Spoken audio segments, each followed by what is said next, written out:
जिस पवित्र वंश में भगवान श्री कन्हैया अवतार लेकर के आए, ये सुंदर सी कथा में विस्तार से बड़े भाव से वर्णन करके श्रवण करता हूं। श्री सुखदेव जी महाराज राजा परीक्षित को कहते हैं कि राजन, एक समय की बात है, सुंदर एक मध्वा नाम की नगरी थी और उसमें उग्रसेन नाम के राजा राज करते थे। उग्रसेन बड़े ही धर्मात्मा राजा थे और राज करते करते चौथापन आ गया, परंतु उनके यहाँ कोई संतान नहीं थी। एक बार महाराज राजा उग्रसेन ने अश्वमेध यज्ञ किया, पुत्र कामुष्टि यज्ञ किया, जिससे भगवान की कृपा हुई और भगवान की कृपा हुई तो राजा रानी को सुंदर यज्ञ का भाग दिया गया। महाराज उग्रसेन की पत्नी को एक बार कहते हैं कि जब गर्भवती माताओं के जब गर्भवती होती उस समय हमें कहीं ऐसी वैसी जगह पर नहीं जाना चाहिए। और आज महाराज उग्रसेन की जो पत्नी है वो अपनी सखियों के साथ में भ्रमण करने के लिए किसी बगीचे में गई और धुर्मिल नाम के राक्षस की छाया पड़ी तो उससे पापी पुत्र का जन्म उसके घर में हुआ, जिसको हम कंस कहते हैं। धीरे धीरे एक बार जब कंस का जन्म हो गया, देवताओं ने आकाशवाणी के द्वारा कहा कि ये तुम्हारा जो पुत्र है वो सारे परिवार को, सारे वंश को नष्ट करने वाला होगा। महाराज उग्रसेन को बड़ा दुख हुआ। उग्रसेन ने उस पुत्र को लिया, लता पताओं में लपेट करके सरयू मैया में बहा दिया और सरयू मैया में जैसे ही कंस को प्रभावित कर दिया। आज सूरसेन वसुदेव जी के पिताजी सुंदर सा स्नान कर रहे हैं। संत बड़े भाव से कहते हैं कि महाराज सूरसेन जब गंगा मैया में डुबकी लगा रहे थे, जब डुबकी लगाकर ऊपर की तरफ आए तो उन्हें सुंदर सा एक बेटा दिखाई दिया।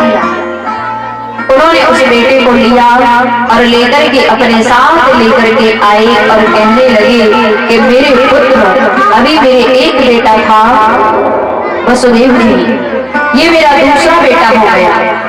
कंस धीरे धीरे बड़ा होने लगा। नारद जी महाराज के द्वारा कंस को विदित हुआ कि मैं महाराज सूरसेन का बेटा नहीं, मैं महाराज उग्रसेन का बेटा हूँ। कंस को बड़ा क्रोध आया और क्रोध में आकर के कंस ने भगवान शंकर की तपस्या की। तपस्या करते करते भगवान भोलेनाथ प्रकट होकर के आए।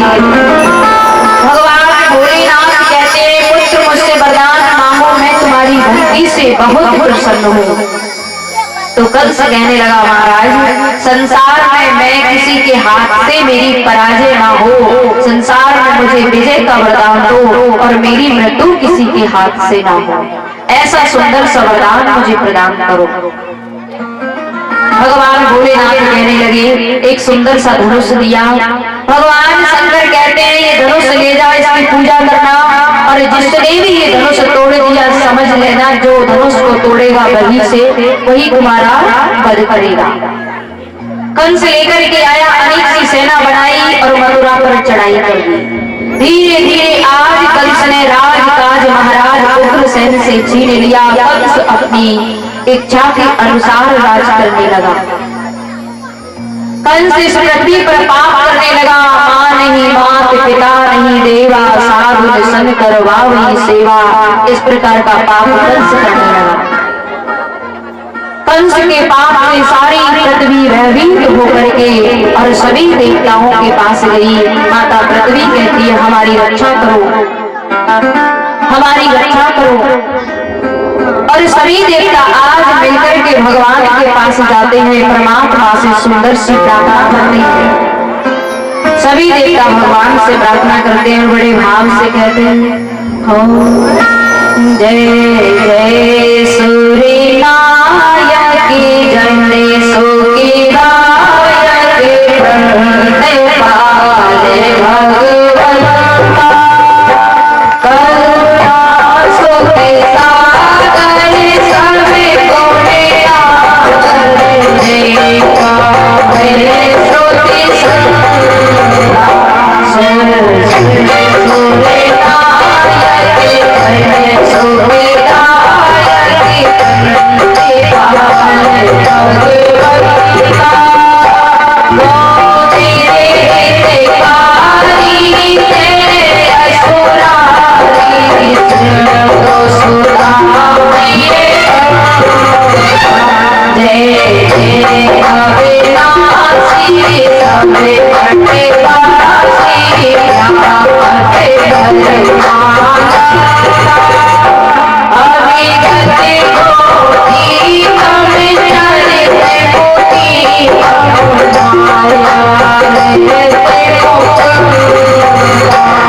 जय जय सूर्यनारायण की जय सूर्यनारायण की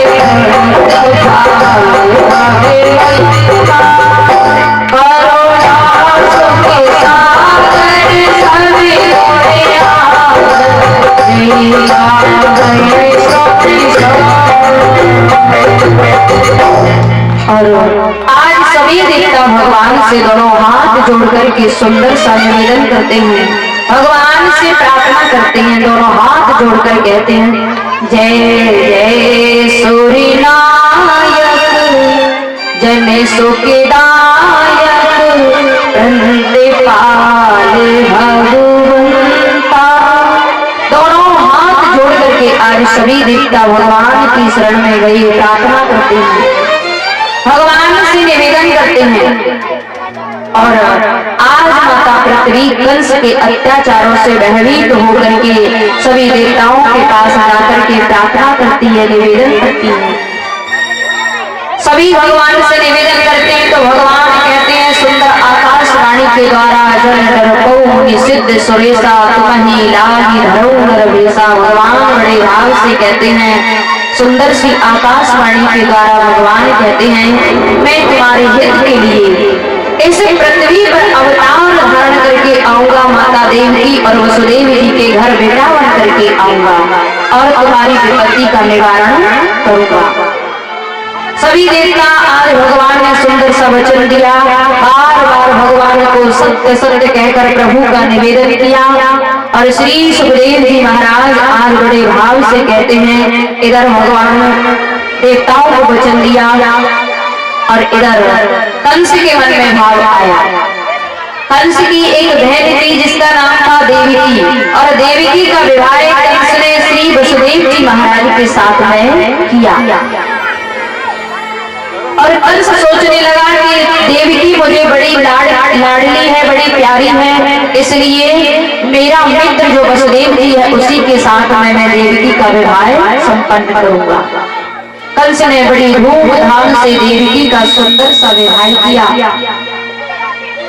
और कंस ने सुंदर रथ को तैयार किया, रथ पर देवकी वसुदेव को विराजमान किया। कंस बड़े भाव से देवकी वसुदेव को लेकर के चले जा रहे हैं। इतने में ही देवताओं ने आकाश देवता कहने लगे, अरे कंस, जिस भेड़ को बड़े लाड प्यार से तुम विवाह करके विदाई करने के लिए जा रहे हो, उसी भेड़ का अष्टम गर्भ तुम्हारा काल होगा। ऐसी आकाशवाणी देवताओं ने की। कंस दो क्षण के लिए तो शांत हो गए। मृत्यु से तो सबको डर लगता है, इतना मौत से डर नहीं लगता, मरने से, इतना बूढ़े होने से डर लगता है। सही बात है ना? बताओ, हमेशा सोचते भगवान हम कभी बूढ़े ना हो, बूढ़े भी होंगे फिर कैसा लगेगा। सही बात है। भगवान 100 वर्ष की उम्र देता है तो 100 वर्ष की इसी प्रकार जैसे हम अभी वैसे उठा लिया करें 100 वर्ष की उम्र देने के बाद, परंतु सबसे खतरनाक होता है बुढ़ापा। और आज मृत्यु से सबको बड़ा डर लगता है कि हम कभी ना मरे। वैसे वाले कभी कभी क्रोध में हो ना, सासू में झगड़ा कर ले तो कह रहे भगवान ऐसी सास में से तो उठा ले तो अच्छा है। तो हमारी संतों ने बड़े भाव से कहा कि आज महाराज कंस ने देवताओं की आकाशवाणी को सुना और आकाशवाणी सुनकर के कंस के हाथ से घोड़े की लगाम छूट गई और कंस विचार करने लगा। कंस सोचने लगा कि जिस भेड़ को इतना लाड़ लड़ाता हूँ, इतना प्रेम करता हूँ, उसी भेड़ का अष्टम गर्भ मेरा काल होगा। ऐसा सुनकर कंस को बड़ा क्रोध आया और कंस ने सुना और कंस ने तलवार को निकाला और जो ही तलवार निकाल करके सोचने लगा कि ना रहेगा बांस ना बजेगी बांसुरी, देवी रहेगी ना अष्टम गर्भ मेरा वध करेगा। कंस ने तलवार को निकाला और जो ही देवी माता की गर्दन को काटने के लिए हुआ तो वसुदेव जी ने तलवार वाला हाथ पकड़ लिया। कहा महाराज क्या करते हो, आप तो परम बलवान हो, सूरवीर हो, सूरवीर को, नारी को मारते हुए शोभा नहीं देता है, इसलिए महाराज उसे क्षमा कर दो। और कंस कहता है कि मैं नहीं चाहता हूँ वसुदेव जी के देवकी का पुत्र मेरा वध करे, इसलिए मैं देवकी को ही मार देता हूँ। महाराज वसुदेव जी ने सुंदर सा वचन दिया कि महाराज मैं वचन देता हूँ, हमें आप कारागृह में बंद कर दो और जितने भी बेटों का जन्म होगा बारी बारी करके मैं 8 बेटे आपके चरणों में प्रदान कर दूंगा। ऐसा सुनकर के कंस ने हाथों में हथकड़ियां, पांव में बेड़ियां और देवकी वसुदेव जी को बंद कारागृह में बंद कर दिया। धीरे धीरे संतों ने बड़े भाव से कहा कि माता देवकी के पहले पुत्र की प्राप्ति हुई, जिसे हम कीर्तिमान कहते हैं। पहले पुत्र का जन्म हुआ, कंस के पास लेकर के श्री वसुदेव जी महाराज गए और कंस ने पहले पुत्र को देखा तो कंस ने कह दिया मैं इतना बड़ा पापी नहीं हूँ, पहले पुत्र को नहीं मारूंगा, मेरी शत्रुता है तो 8वें पुत्र से है, इसलिए आप इसे लेकर के चले जाइए। महाराज नारद जी के मन में भाव आया कि कंस दया पर दया करता रहेगा, पाप नहीं करेगा तो भगवान इसे मारेंगे नहीं, इसलिए श्री नारद जी एक फूल लेकर के आए और नारद जी कहते हैं कि महाराज इस फूल में 8 पंखुड़ियां हैं, ये बताओ इधर से गिनो तो भी 8 होती हैं और इधर से गिनो तो भी 8 होती हैं, और बीच में से गिनो तो भी गिनते गिनते आओगे तो यहाँ तो भी 8 हो रही है।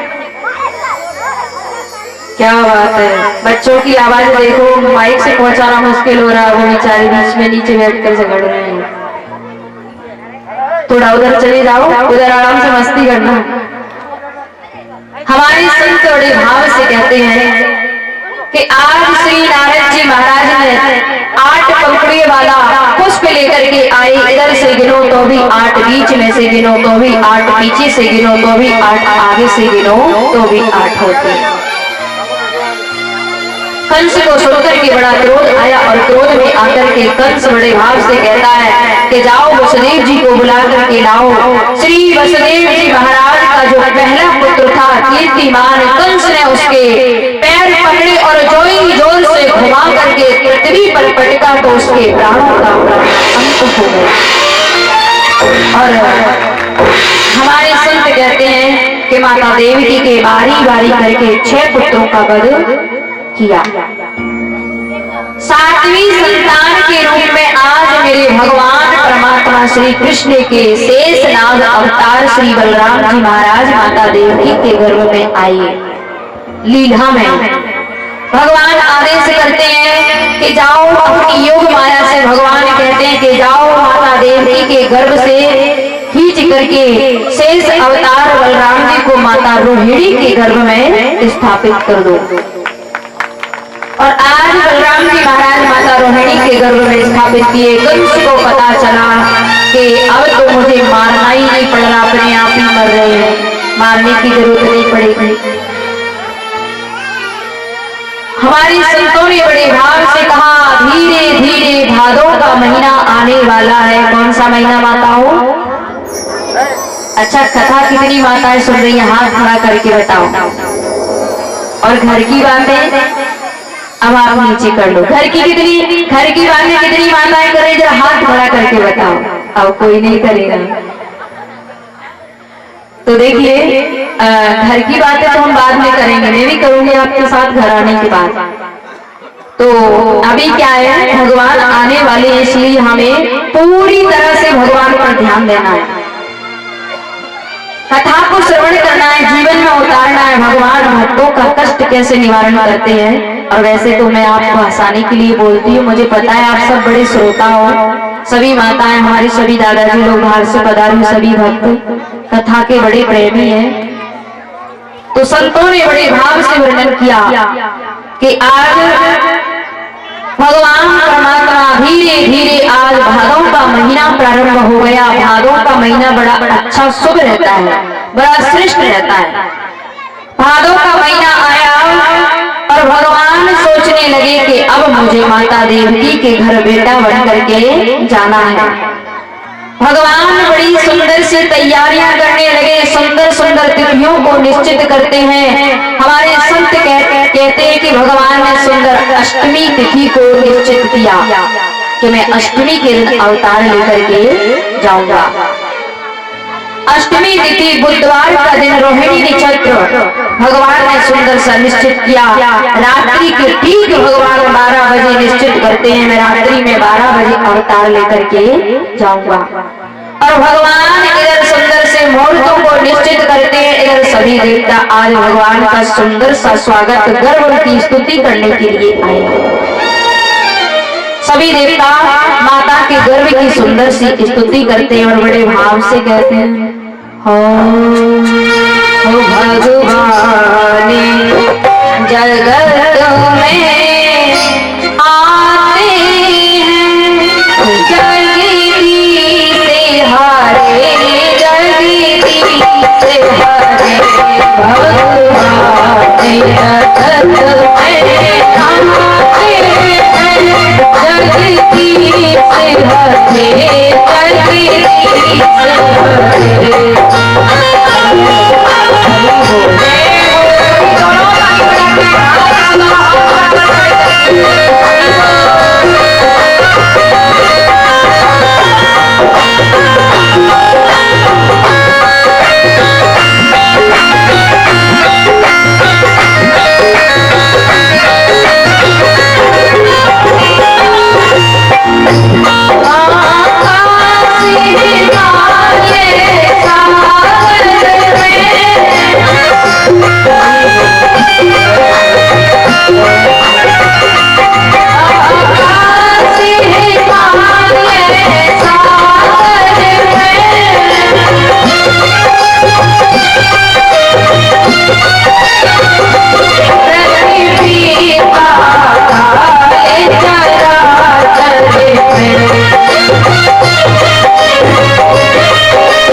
केवल बच्चों ने बोल दी और पीछे वाली माता लगता है पाल्टी पड़ गई है बीच में से। पीछे वाली तो सोच रही हमारी नजर उन तक नहीं जा रही, इसलिए ऐसा करते हैं एक बार हमारी माताएं जयकारा बोलेंगी और दूसरी बार भैया लोग लगाएंगे। आवाज सुनिए किसकी ज्यादा आती है। पहली जयकारा हमारी माताएं लगाएंगी, थोड़ा देख लेना आप मेरी तरफ को। श्री वृंदावन में हरियाली की, अब आपकी बारी है। श्री हनुमान जी महाराज की, सबसे ज्यादा आवाज आ रही है तो बच्चों की आ रही है, क्या बात है। तो आइए आज भगवान सुंदर, सभी देवता भगवान की सुंदर सी स्तुति करते हैं, बड़े भाव से कहते हैं, भगवान जगत में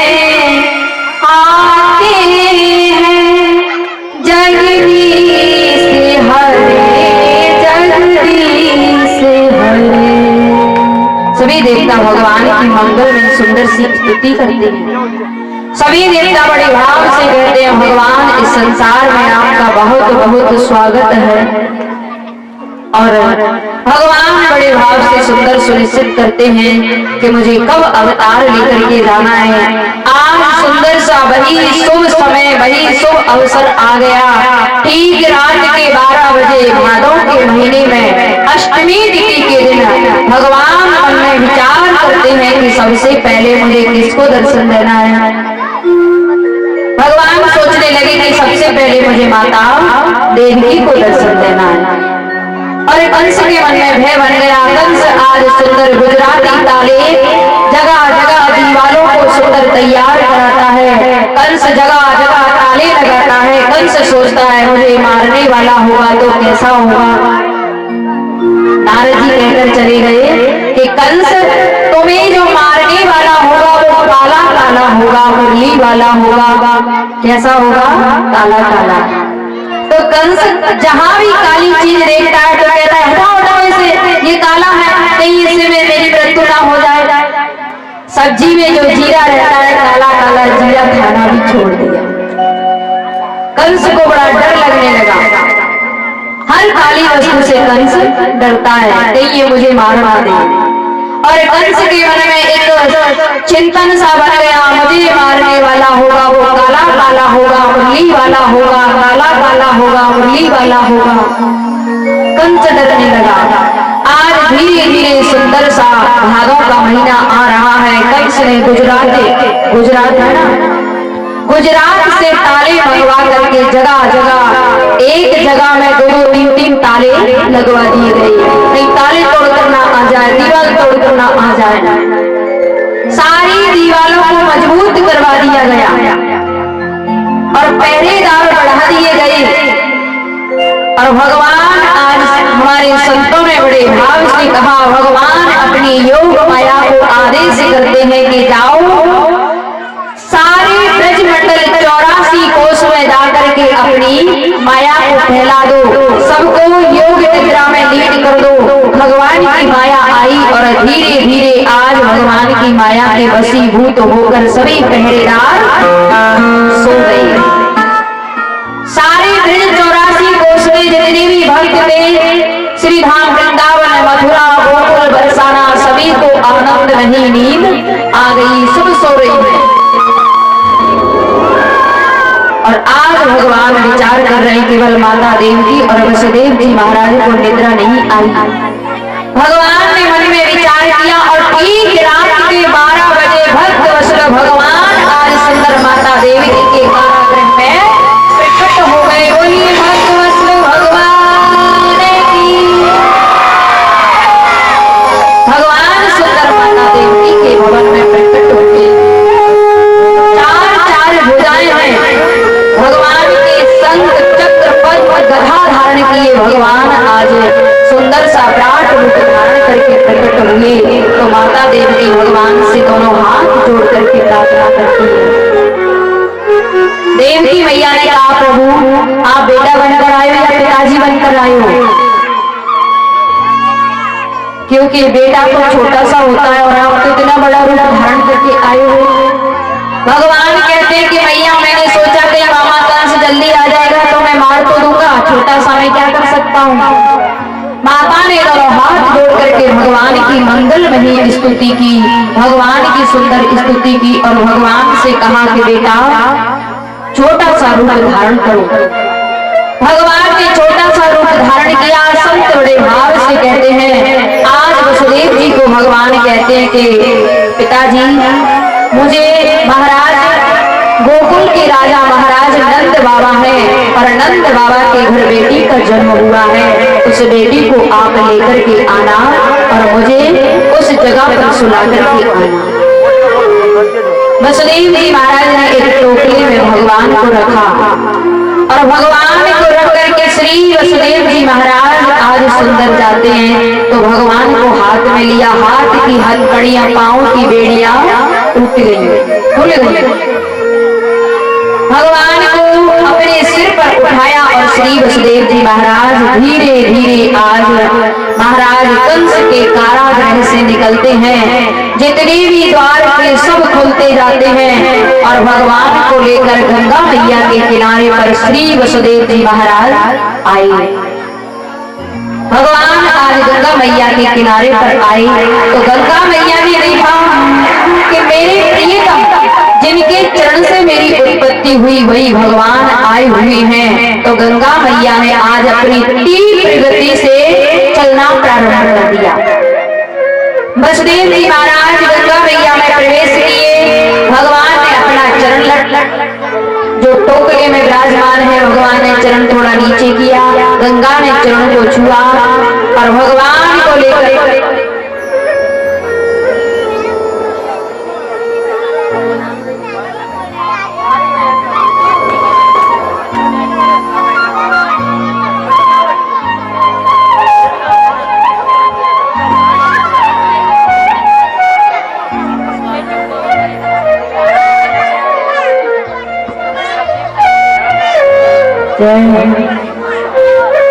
जय श्री